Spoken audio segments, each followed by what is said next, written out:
are coming together and they being taught a whole bunch of things, but you, just as you said that you can't, that discipleship is a contact sport, right? Contact sport. Mm-hmm. But you said it's contact, hands-on. Mm-hmm. Now, a lot of times people can go to different places, or they can be in a local church, and they can talk. They can get together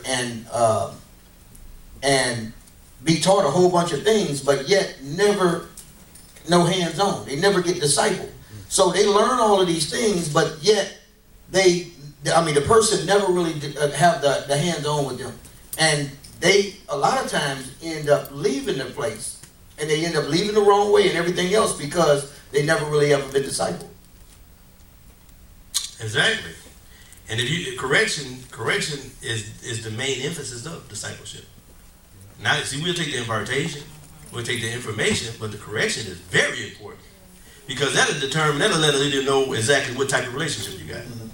If every time a leader is bringing something to you and they're taking you time to adjust, like my wife always talk about, your recovery is important. Mm-hmm. How you recover? I look at that. I say, okay, it take them 2 weeks to get back home. I'm like, okay, well, they ain't a disciple. They still in membership.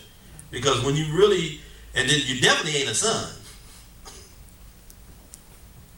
If you can't take correction, you definitely ain't a son. That's a given. If a leader give you, and then you say, well, that's my spiritual father, mm-hmm. and then you go shipwreck, and he just tell you one little thing, and we'll jump boat for one little thing, and then especially if it's private, and only one you know is between you and them, and it's still sending you off like that. That's a serious problem. That is a serious problem. They can't even say that you said it in front of everybody. Yeah. It'd be one thing, because back in the day, they blast you from the pulpit. Now, God is showing us how to have an intimate relationship where both parties are transparent and putting everything on the table for the betterment of our covenant. Because that's what you do in covenant. Mm-hmm. It's intimate like that. And so we have to get to that point to understand. It's very important, man. I take it very important. I take it to heart. I really do. So we need to get to those levels. So we need to go from church membership to sonship. I had another thought, but I was trying to remember it. In John 6 is a good picture. John 6, where it talks about how they wanted to do all the works. I want to do the miracles. I want the miracles. He said, no, if you want to do what I do, he said, you got to eat of my flesh and drink of my blood. And then some of them couldn't stomach that. They considered it to be cannibalism because of their law. Kept them from going further. But God wanted to do something different. And they couldn't move beyond their law, their own interpretation of what Moses talked about the blood. So we got, as a people, we got to be able to eat of the flesh and drink of the blood of your leader. Do the things that he does. Like the things that he likes. They say that's a hard saying. Yeah, that's what they said. And they turned away.